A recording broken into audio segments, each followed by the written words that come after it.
All of this will make a product for our face or body. That water was absolutely filthy. Yeah, and I won't put that on my face. 4 fabulous people. In America. LA, baby! Investigating the beauty industry. Have you guys ever been to a makeup factory before? No, Never. never. Oh my Never. gosh, this is so much fun. We'll meet the movers. Oh my God, that's Bretton Rock. The makers. Do you feel as though you should have more diversity at the top? And the victims. How they don't get seriously hurt, I don't know. Of this notoriously secretive industry. Everything you see here is counterfeit. And is it minimum wage these people are on? Y'all are just using me because I'm the black gay. Investigating the beauty industry, I genuinely didn't realise that you had to get like down and dirty like this.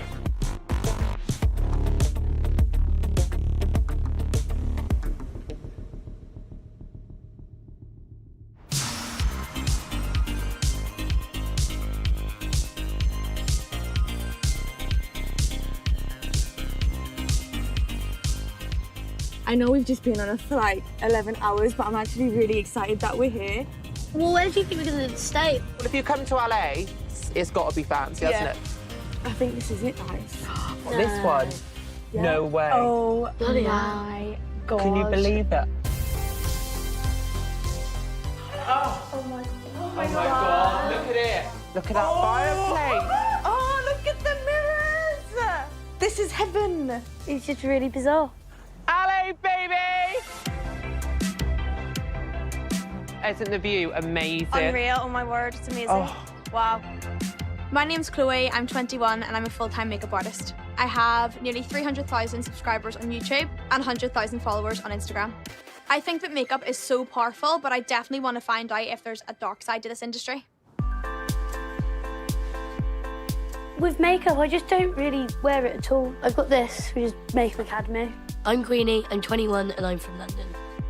I believe that the beauty industry makes people feel like they're insecure as a way to sell products. I've got shampoo and conditioner, Dove deodorant, some tea tree oil I've been using before bed. And that's the extent of my beauty regime, frankly. It's not that I think makeup's evil or anything, it's just I'm really sceptical, but I'd really like for my opinions to be challenged and to challenge other people's, hopefully. I don't know what your prep before this would have been, but my prep was heavy. Like, I went shopping, I did my nails, my feet, my exfoliating, my threading, my waxing, bought all new products. My name is Resh, I'm 23 and I'm from Manchester. I wear makeup every day, but being South Asian, it can be quite difficult to find makeup that caters to me. It feels as though the beauty industry is driven by profit. So does it care about women like me? I'm Casey, I'm 25, I'm from Cheltenham. Makeup for me just helped me have the confidence to be who I wanted to be. When I came out at 21, that was the first time ever that I'd wear makeup in front of my family. And now I wouldn't go out without wearing makeup. I try not to think about what's in products and where they come from. I think, like, we all eat food. Now, if we all knew exactly where our food came from and what was in it, we'd probably eat nothing. So sometimes ignorance is definitely bliss.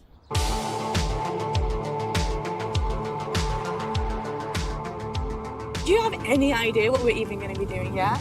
I know we're actually going to go to BeautyCon. It's where all like influencers and makeup brands go. I'm excited to talk to like influencers and YouTubers, mainly because I don't know a thing about it, frankly. If you want to be involved in makeup and you love makeup, BeautyCon will be the place to go. But I just can't wait, I'm so excited.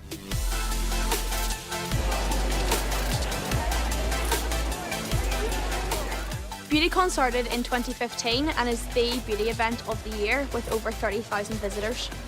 There was over 200 brands and over 300 of the world's biggest social media influencers all under one roof. People like Kim Kardashian, Manny MUA and Patrick Starr. We have arranged to meet Kenneth, a really well-known YouTuber within LA and the beauty industry. Hey! This is my current makeup routine. I look stunning. Hey guys! Let's go have a tour, let's go have a tour.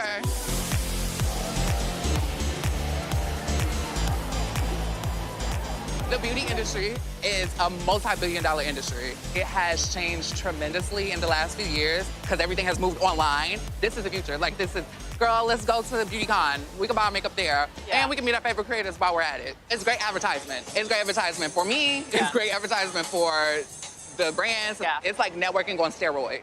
So we're here for 2 weeks to investigate, like, into the beauty industry. What do you think we're gonna find? You're gonna find a lot of beautiful people. Yeah. You're gonna find a lot of good, but you're also gonna find some bad. I think the bad is the fact that everybody is so influenced by social media these days, and I think that has influenced people the wrong way.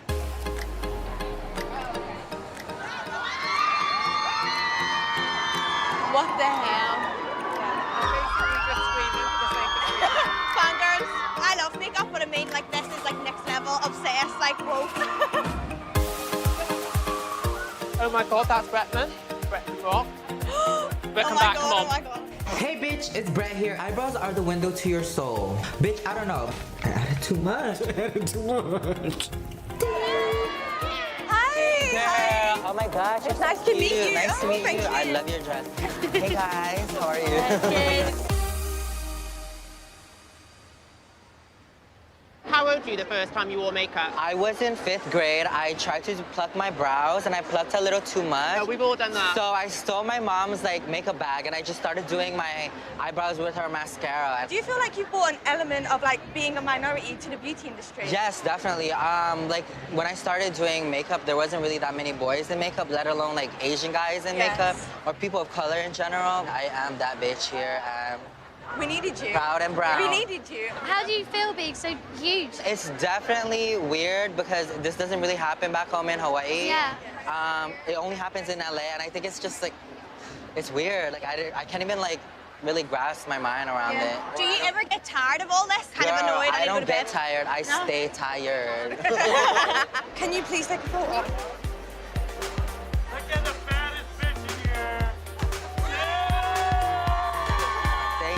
Lovely meeting Thank you. Meeting Bretman Rock, I loved every single moment of it.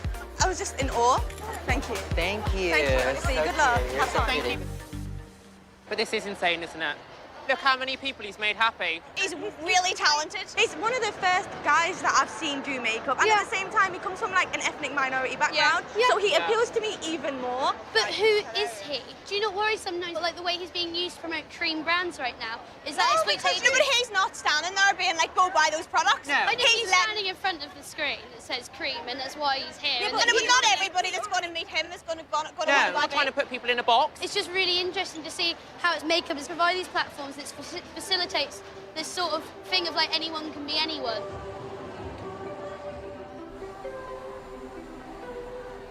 Bretman, he seems like a really nice guy. I frankly just don't know who he is.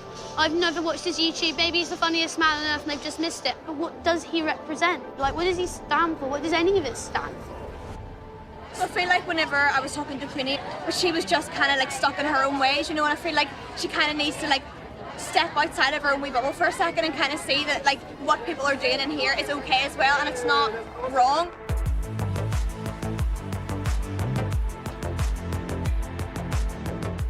Here today, you look around and there's men smothered in makeup. And that, for me, almost feels like you're part of a community. And I think that's why stuff like this is so important, because it brings people together. I can't wait to get involved and see everything that LA and the beauty industry has got to show.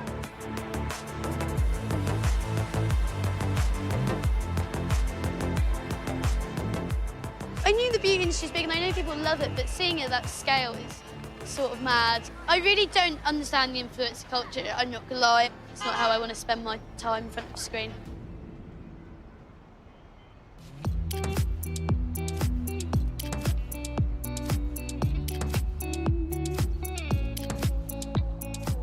What have I got the oil for? Just moisturiser. My mum used to put that in my hair when I was a kid. Went to school with it in my hair, slick back ponytail, oil dripping from my head. My everyday makeup routine consists of Fact 50, moisturiser, primer, concealer, foundation, bronzers, and then on top of that I will also do my lips and my eyes, depending on where I'm going. Makeup to me is kind of like a defense weapon I've got, really, and it kind of protects me and shields me. On my 21st birthday, I was randomly attacked with acid.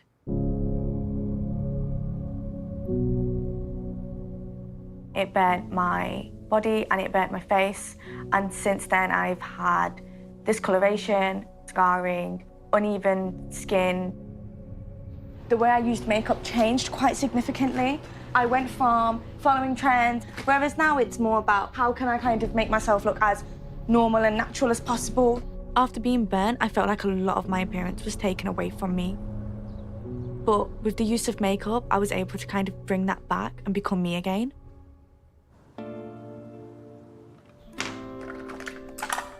I got into makeup whenever I was about 13 or 14. I had always watched YouTubers and like, I just wanted to do it myself. Influencers are like the new celebrities nowadays and people literally love them so, so much. I started doing like beauty vlogs, and so it kind of started as like a hobby, and then before you know it, you're making money from it, and then it's a job. It's just so interesting, I love it. At BeautyCon, Kenneth actually asked us to go over to his house and ask him some more questions based on his job on YouTube. How are you feeling about catching up with Kenneth? I'm so excited just to kind of like find out more and just see what it's like in real life. Yeah. I thought that Casey would be the perfect person to come along with me, just because he's really interested to see how much money Kenneth actually makes as well.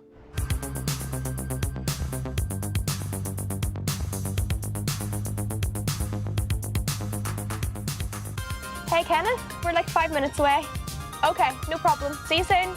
Bye. Bye.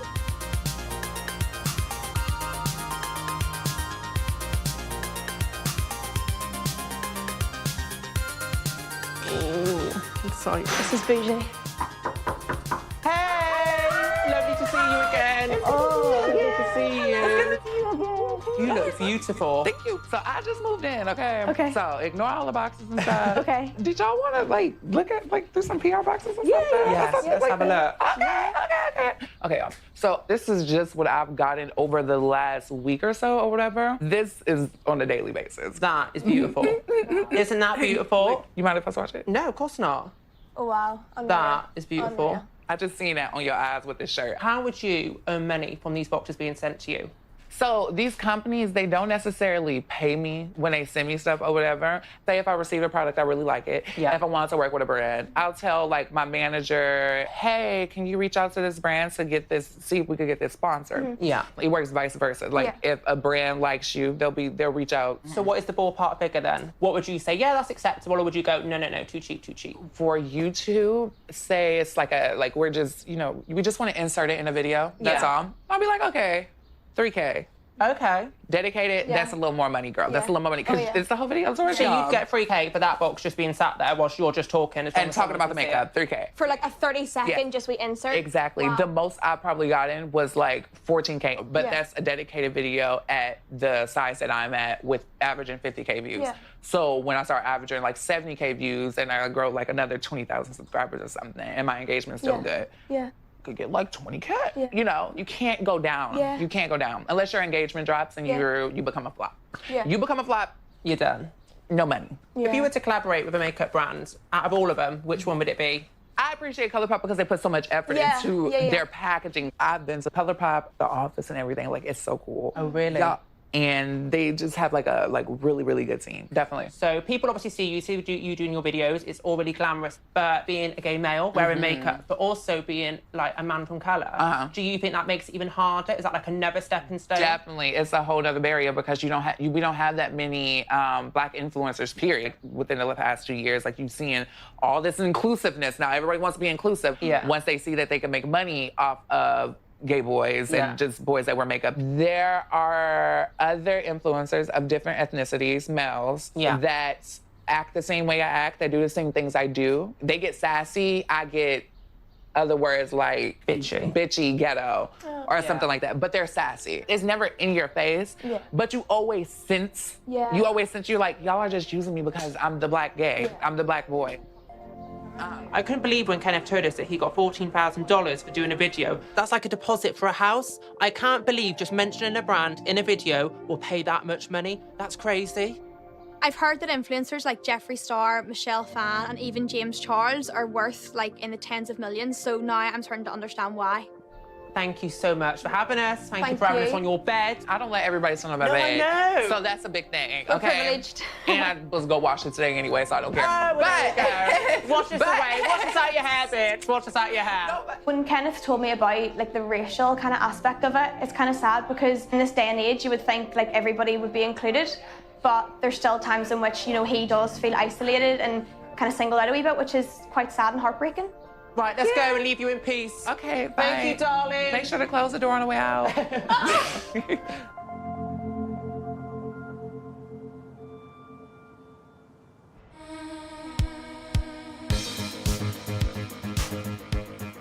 me and Chloe met Kenneth, and one of the brands that he's involved in is Colourpop. So today we're going to go to the brand. We're going to go and see what happens behind the closed doors. I've heard they make their products from beginning to end in about 5 days. I'm looking forward to seeing the entire production line from start to finish. Colourpop is the internet's most popular beauty brand. As well as launching their own products, they also collab with big social media influencers such as Zoella and Bretman Rock. And their lab also makes the beauty products for Kylie Jenner's range. This is the first big brand we're visiting, and I'm really excited to see how a really big company works. I really hope it isn't tightly controlled by PR. Nice to meet you. I'm Erin. Welcome to Colourpop. Have you guys ever been to a makeup factory before? No, never. Oh my gosh, this is so much fun.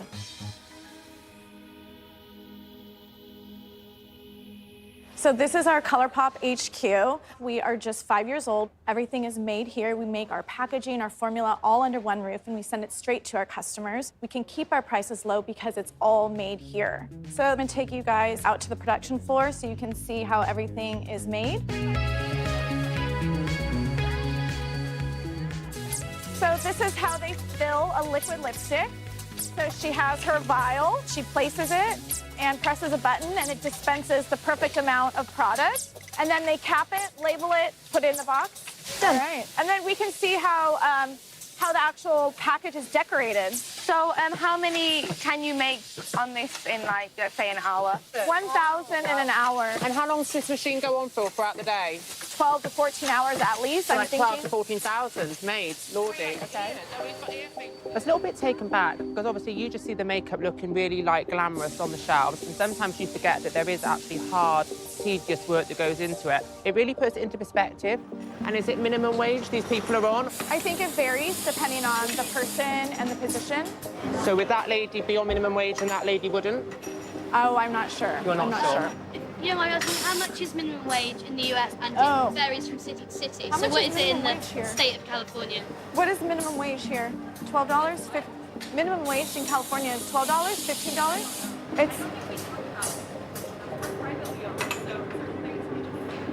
That's absolutely fine. It was kind of weird. Colourpop really promoted the fact that you can sort of ask Erin anything, and then there were certain questions Colourpop PR was a wee bit weird about, and I feel like it sugarcoats everything. You saw everything made in production in really large quantities. In the lab, you get to see how we actually start the development process. So if we see something on social media, a new trend, we can literally make that shade in one day.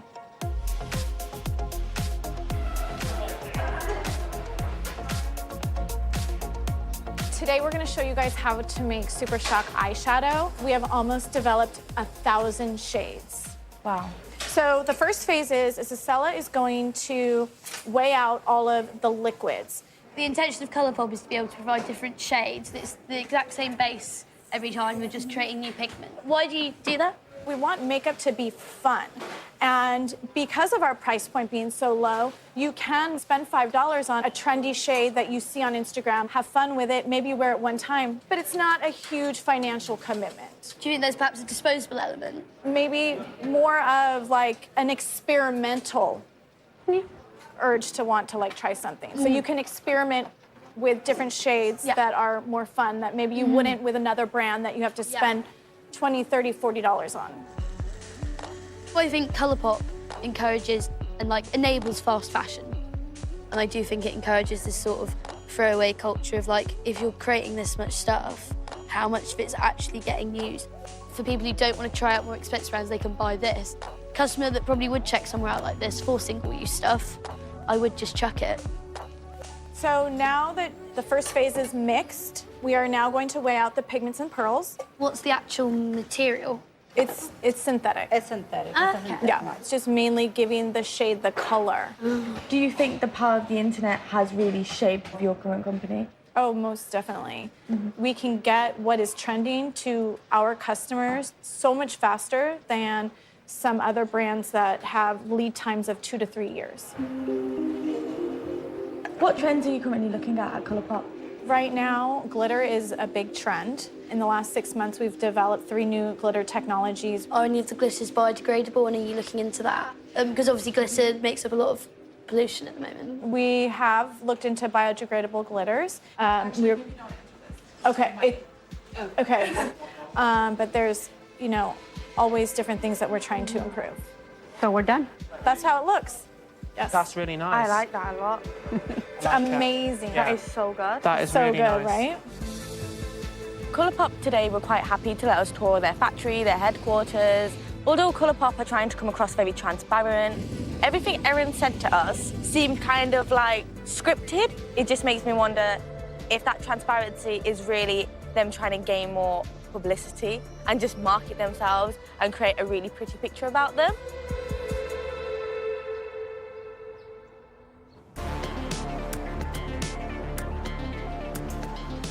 After visiting BeautyCon and Colourpop, I'm quite shocked at the scale of the industry. I'm concerned about the impact this is having on the environment.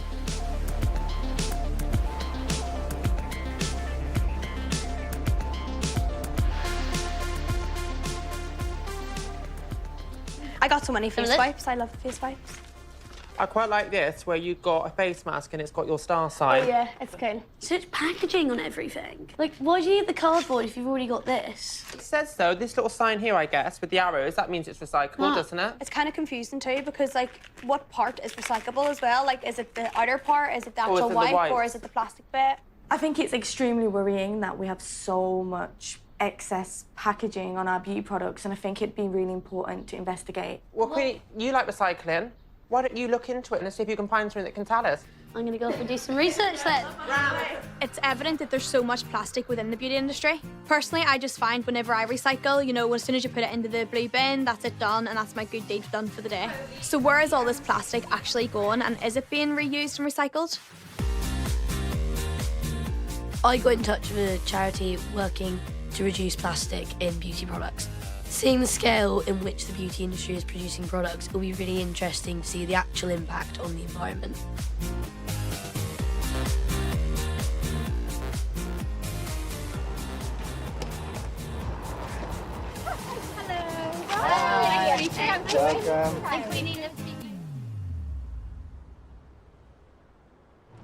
We wanted to show you where your cosmetic products and packaging are ending up. A lot of the cosmetic products are unrecyclable types of plastic. Wow. That's ridiculous. Why is it that cosmetic products in particular struggle to be recycled? So something like this size, you know, is recyclable. This is going to get made into plastic lumber or park benches, something along those lines. Something like this, because of its size and the machinery that's used, even though it might be in a recyclable bottle, it's still full and it's quite heavy, so it probably won't end up with the plastic. This also has very strong chemicals. This is a foundation. So you have to think about the groundwater contamination coming from products like this that's seeping into the environment. What's the sort of size range? Because I've definitely got products that are about that big or whatever that I thought could be recyclable. Well, generally speaking, I say, you know, your fist is a pretty good size. You've got pretty tiny fists. Okay, yours is smaller, so something smaller than that Okay. is going to be very difficult to get sorted out. Okay. This bottle could probably be recycled, but not this top. And there's 552 million shampoo bottles that are discarded annually in the US. So all of these can add up. Yeah. So I have a few products with me today that I want you guys to check out. Yeah, I mean, you have two different kinds of plastic here. And then the size. In lots of situations, this is going to fall through and then goes to landfill. What way would this work out? Color is an important issue. A lot of black plastics are not recyclable. And why is that? When you try and make it back into another product, the only color you could mix it with is black. The bottom of this says the tub is plastic. Check local recycling. These types of companies, they like to put the responsibility back on the individual. It does make me feel quite guilty because I'm constantly just throwing these items in the bin and thinking, okay, that'll be recycled and brought back to life again, but most of the stuff that I use probably isn't. So we were at Colourpop Cosmetics and we saw one of their products being made. It was a lip crayon, and they told us that the actual container and stuff was 100% recyclable. What do you think?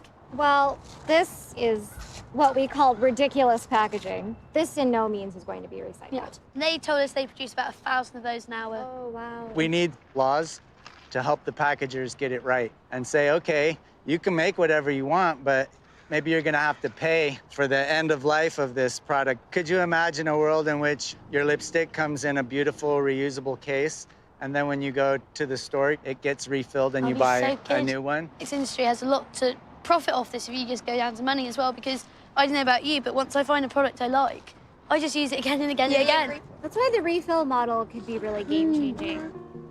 So the sunscreen that I have here, I'm pretty sure this is like a recyclable logo. Sure. So this is for products made in the European Union. And what it means is the company that made this has paid into a fund to help recycling. It does not necessarily mean that this product is recyclable.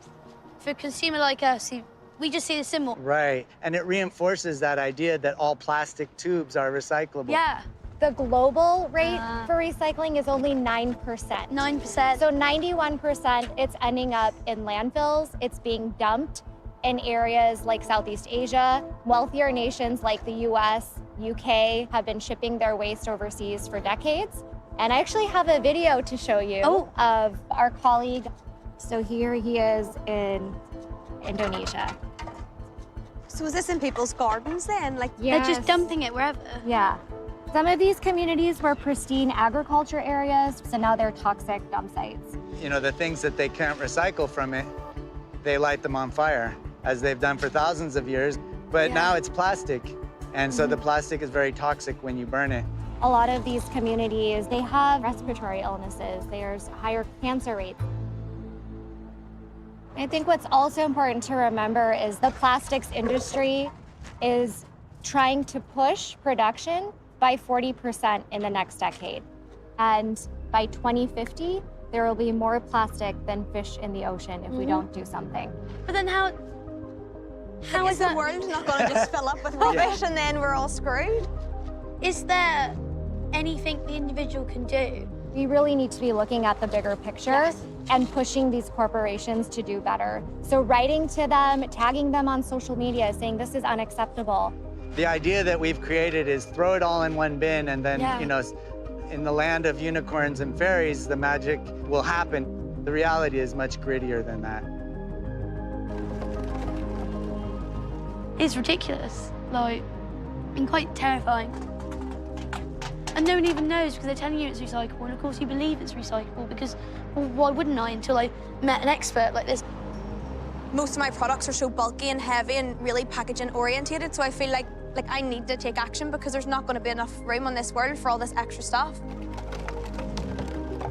Going to the recycling plant was really empowering and actually inspired me to really think about the impact beauty products are having on the environment.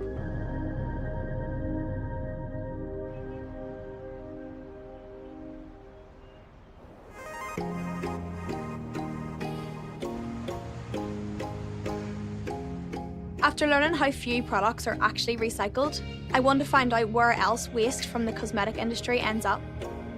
So I am meeting up with an expert today, and he is going to take me down, you know, into the sewers myself and to see how much of an actual effect this is having on the environment.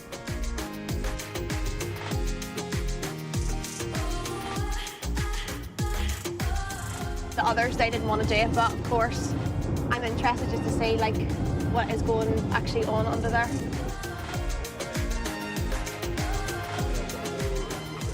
Hello, nice to meet you. I'm Chloe.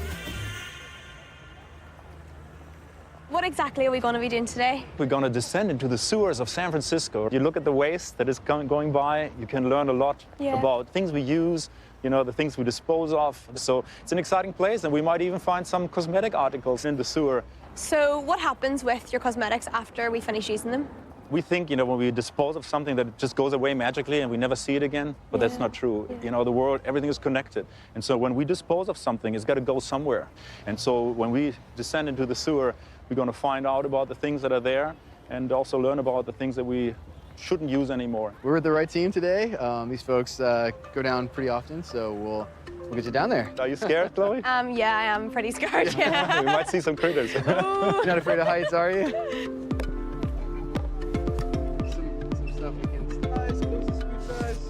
They're so heavy.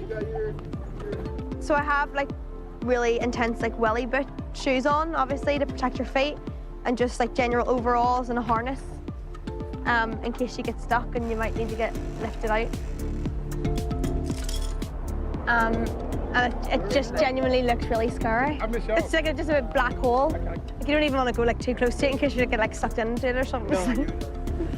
Oh. This is my cardio for the day. All right, send it down. You're good? Yeah, it's fine. Yeah. Okay, coming down, clear the hole. How you doing, Chloe? Good. Awesome, you're almost there. Perfect, yep. Awesome, you're golden. Now take a step forward. It's tidy? Yeah. Do you want to step into the flow while we're here? Yeah. Yeah? Is it deep? It's moving, so there's always that pressure on you. God knows what I'm standing in. Oh my God. It looks disgusting. It looks disgusting. It does smell bad, but investigating the beauty industry, I genuinely didn't realize that like you had to get like down and dirty like this. I don't often get to bring folks down into the office. We have a major issue with plastic contamination because the plastics we use today, they do not degrade. What you're removing there is like grease, plastics. Cosmetic products contain plastics, and they are washed away with the water if you apply something on your face, but also other products that get flushed away. Yeah. But if we would analyze this kind of stuff in the laboratory, we would find plastics. Yeah. Oh, look at that. Oh, there we go. Yeah.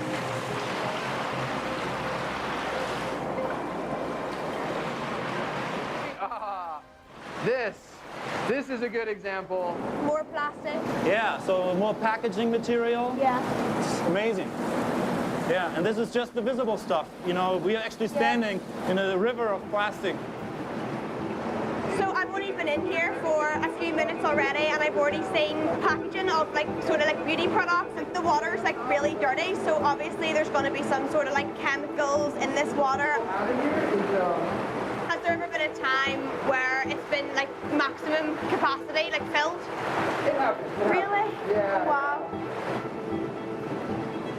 It just feels like string and like just materials just like all matted together, mixed with like shit and piss and plastic. See ya. You can see exactly like the plastic packages just sitting, and like you know fine well that they're not going to like decompose and get recycled. Sad part is everyone's kind of just using these products expecting they're going to be okay, and you know I've came here today and it's really not okay. Are we coming out? I think personally I could help, you know, with my social media following and me working in the makeup industry. I feel like I'm in a perfect position now where I could go onto my Instagram and do a few posts just to let people know, you know, that plastic products are really bad for the environment.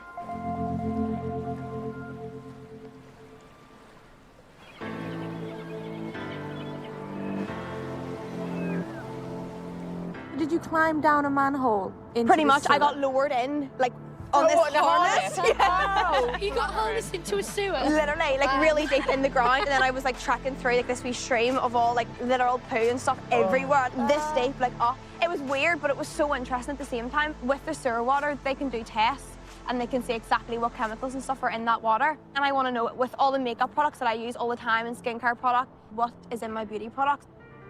After Chloe's experience in the sewers, we all want to do our bit to find out more about cosmetics. What is in these products that we use every single day?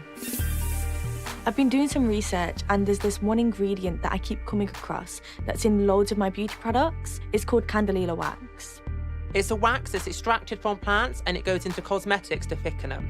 It's used by the world's biggest cosmetic companies and can be found in common products like mascaras, creams, deodorants, hair products, and even soap. It's been marketed as a vegan and ethical alternative to beeswax, but in some cases the production looks far from ethical to me. Let me show you this video that I found of them making the candelilla wax in Mexico. Oh my God. It's shocking. They're using like acid to try and strip it. That's quite serious stuff. That's really dangerous. I've never seen anything like that before in my life. Who would have thought though something like this would go into our products? Well, who would have thought this would be happening in the beauty industry, full stop? I got in contact with Hector, a journalist who made the video of the Candelia wax, and he's invited us to Mexico to see firsthand how the product is made.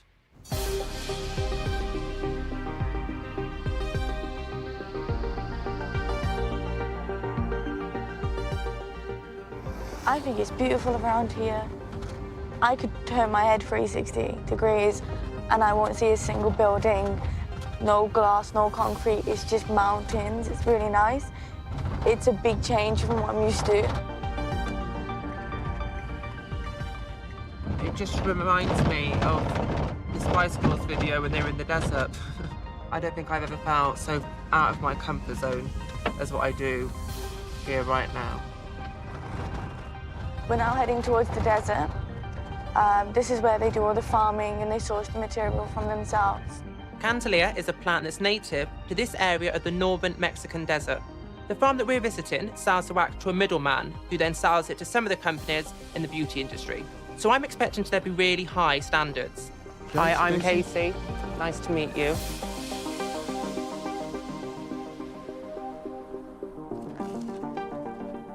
Pues ya venimos aquí para ver el proceso de cómo cortan lo que es la planta de la candelilla. ¿Cómo se trabaja esto? I didn't realize that something grown here could possibly be used for beauty products. Can I have a go? Sí.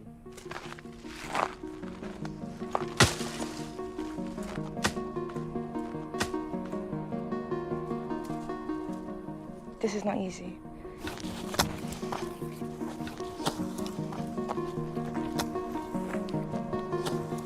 I'm almost out of breath. The heat and trying to do this for 8 hours a day would be horrendous. Oh. Try this side. Probably weighs as much as I do. It's very heavy. Like extremely heavy. In here?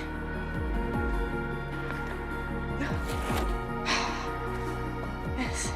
So usually when you come out here each day, how many of these bundles will you make? Unos 6. So how much will you be paid for each bundle? Como 300 pesos nos dan. Okay. Por esos bultos. $15. $15 for one bundle? No, for the the 6. $15 for 6 bundles? Sí, sí.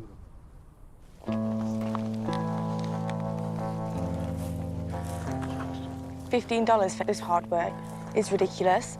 I think the beauty industry that buy this product are letting these people down completely.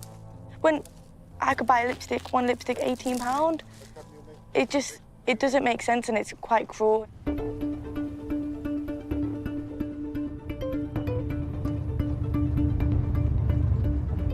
Next part of the process, they are going to use sulfuric acid to separate the plant and the wax. You've had an experience with acids. Yeah. Does that make you more scared and concerned about people freely using it? I just hope that they have the right safety precautions in place. I'd hate to see anyone get burned. It is scary. That's sulfuric acid. Is he going to pour that like that, straight from the bottle? I do think this is a good thing because it's about creating community. There's people who work within this industry, giving directly back to people that would feel excluded from it usually. I'm confused. Are you guys ethical?